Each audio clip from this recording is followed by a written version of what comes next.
Tulad na lamang ng tanong na pwede nga bang ipa-change color yung motor mula sa original na kulay, iibahin papunta sa ibang kulay. Pangalawa, kung pwede ba talagang tanggalin yung sticker. Pangatlo is kung pwede bang ibahin yung pangalan ng motor from this brand to another brand.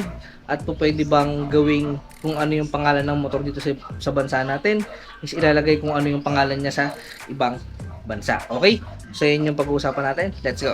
Hi mga Trops, ayan, kamusta kayong lahat? And ngayon na ulit tayo nakapag-upload at ngayon nga natin sasagutin yung mga tanong ninyo regarding sa mga motor.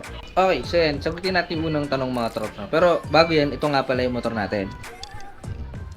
Yan si Optimus sa Sigma 250. No, Rusi Sigma 250 and acquired siya noong 2019 version. So ngayon, kung mapapansin niyo, meron siyang Suzuki na logo dito sa kanyang seat, yung kanyang leather seat, no? Pero kung papansin nyo dito sa mismong motor is wala nang nakalagay na kahit anong klaseng sticker aside from my logo. Ito yung dating logo natin, kaso ngayon from Mergified naglipat na tayo going to Ram Daily. Okay, so sagutin natin yung unang tanong. Unang-una is pwede ba magpalit ng kulay ng motor at kung bawal ba yon? Unang-una po, hindi po yun bawal. At meron na po tayong batas doon at meron na rin po tayong change color na tinatawag at pwede nyo pong gawin yun sa LTO. Ano yung bawal? Ang bawal is yung papapalitan mo yung kulay ng motor mo. For example, kulay pula and then gagawin mong itim tapos hindi mo mapaparehistro and then ang gagawin mo is pupunta ka ngayon sa ibang lugar at mahuhuli ka, doon ka matitikitan kasi hindi nga nakarehistro yung motor mo sa ganung kulay. Pero kung mapaparehistro mo siya is wala kang magiging problema. Okay, so malinaw po tayo doon sa change color ng motor. As long as mapaparehistro mo, wala pong problema. Okay, doon tayo sa pangalawang tanong. Meron bang penalty kapag nagtanggal ka ng sticker? Okay, unang-una po, wala pong huli kapag nagtanggal ka ng sticker. Tulad po ng ating motor, wala po yung sticker, no? Aside from ito yung mga attention and also yung sticker dito sa makina. Pero ito meron siyang sticker dito which is hindi naman bawal. Ito sasagutin natin ito mamaya. Okay, so ano ba yung wala pong bawal na magtanggal ng sticker? Sabi nga ng LTO, sticker is not mandatory. Kumbaga walang gamit yan sa mga motor natin except sa pagkakakilanlan, na which is pag-uusapan din natin sa pangsusunod na tanong. Okay, so yung pagtatanggal po ng sticker, wala pong problema yan mga Trops. Okay, third question, pwede bang palitan yung sticker natin ng ibang sticker tulad na lamang ng kunyari from Rusi to Suzuki, or gagawin natin is from sabihin natin yung Sniper 150 to Exciter 150, pangalan sa Pinas and then pangalan sa Thailand. Okay, so dyan po tayo magkakaroon ng problema. Bakit po? Kasi ang ginagawa natin is parang niloloko natin yung mga otoridad, na which is pwede rin siyang mapasok sa fraud. Bakit po? Kasi panloloko. Okay? Kasi kung ang motor mo, kunyari nagkaroon ka ng kaso and then nalaman nila na yung motor mo is gantong brand and then ngayon mahuhuli ka nila, kung ano yung alam nilang motor mo is ang nakalagay doon is ibang brand, ang mangyayari is pwede kang kasuhan ng pangloloko kasi lilihis mo sila doon sa tamang pagkakakilanlan ng inyong motor. Okay, so yun, doon tayo magkakaroon ng problema mga Trops. Kasi ang ginagawa mo is nililinlang mo yung ibang tao kung ano yung pagkakakilanlan ng iyong motor. Okay, hindi rin yan po pwede pag nagpunta ka ng LTO at magpaparegister ka ng motor mga Trops. Okay, kung anong pangalan ng motor mo, dapat yun yung pangalan ng motor mo.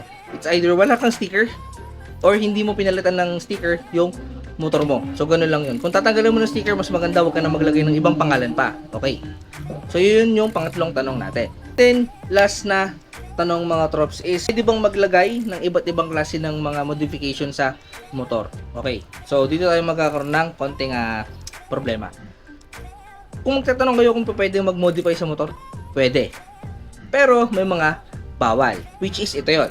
Okay, sabi dito from Google, sabi ang ban dito sa Philippines is headlamps, side mirrors, brake lamp, turn signal lights, fog lamps, auxiliary lights, headlights, and number plate lights. Okay, at meron pa rim, yung size ng rim set natin. Okay, pag sinabi nating rim set, hindi lang siya basta rim set. Pwede rin pumasok to sa mugs. Okay, kasi iisa lang naman sila ng gamit. Okay, so kung ang mag size mo is or yung rim size mo is 16, papalitan mo ng 17, pwedeng pumasok siya sa section 5.2, okay, na pasok sa change of rim size. Okay, and ang penalty niyan is around 5,000 pesos. Okay, so hindi pa natin alam kung 5,000 pesos talaga, depende sa nilabag mong batas. Pero kung mapapansin niyo mga trops is mostly hindi naman na masyadong tine-check yung side mirrors natin kasi hindi din naman talaga alam ng mga otoridad kung ano ba talaga itsura ng stock na mga side mirrors natin. Okay, so kung may magtatanong man kung pwede bang mag-add ng mga winglets or sabihin na natin para mga additional pairings, I think wala namang nabanggit doon sa batas, no? So pwede. Pero make sure na para sa kaligtasan nyo or hindi lang basta para sa pagpapaganda. Alam ko naman na mostly ngayon yung nilalagay natin sa mga motor natin is all about pagpapaganda. Pero at least dapat alam nyo rin yung safety purpose nung ilalagay nyo na mga additional sa inyong mga motor. Okay? So yun mga trops. So sasagutin natin bakit nga ba ganito yung nangyari. Okay. Bakit ba Suzuki yung nakalagay dito? Okay, ito kasi mga trops, nung binili ko to, tinanggal ko na yung leather seat nito. However, kasi nung dumating to, dapat ang nakalagay talaga dito is JRP. Ewan ko kung bakit Suzuki yung dumating sa akin. Okay, so wala na tayong nagawa kasi natanggalan natin yung leather seat, so nilagay na lang natin to. So ngayon meron tayong parating na ilalagay dito, papalitan natin siya. Ang ilalagay na lang natin dito is maybe Monster or JRP. Okay, so yun yung naging problema ng ating motor. Okay? So yun, more than that, sabi ko nga sa inyo na modify na natin ito. Sigma 250 and based on my pag-test sa kanya is okay naman lahat and safe naman siya dahil almost 10 times ko na rin nagamit itong modified na ito yung mga minodify natin sa kanya. And ito yung ating aftermarket na side mirror which is the foldable Ninja side mirror, no? Tapos meron din siyang nakakabit na blind spot side mirror. Okay?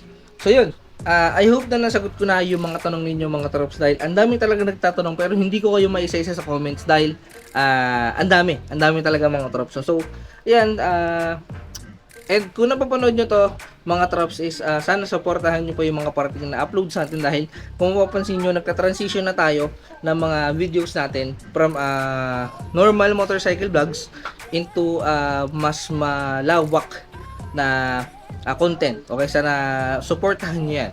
Okay, and then kung may mga tanong pa kayo, huwag kayong mahiya mag-comment dyan dahil sasagutin natin yan lahat. Pero hindi isa-isa mga trops, sasagutin natin yan as a whole video. Okay, so yun, kung nagustuhan mo itong video natin, huwag mo kalimutan mag-like, comment, and subscribe at i-hit mo na rin yung notification button dyan sa baba para naman ma-notify ka sa mga sunod pang mga uploads natin. Paalam!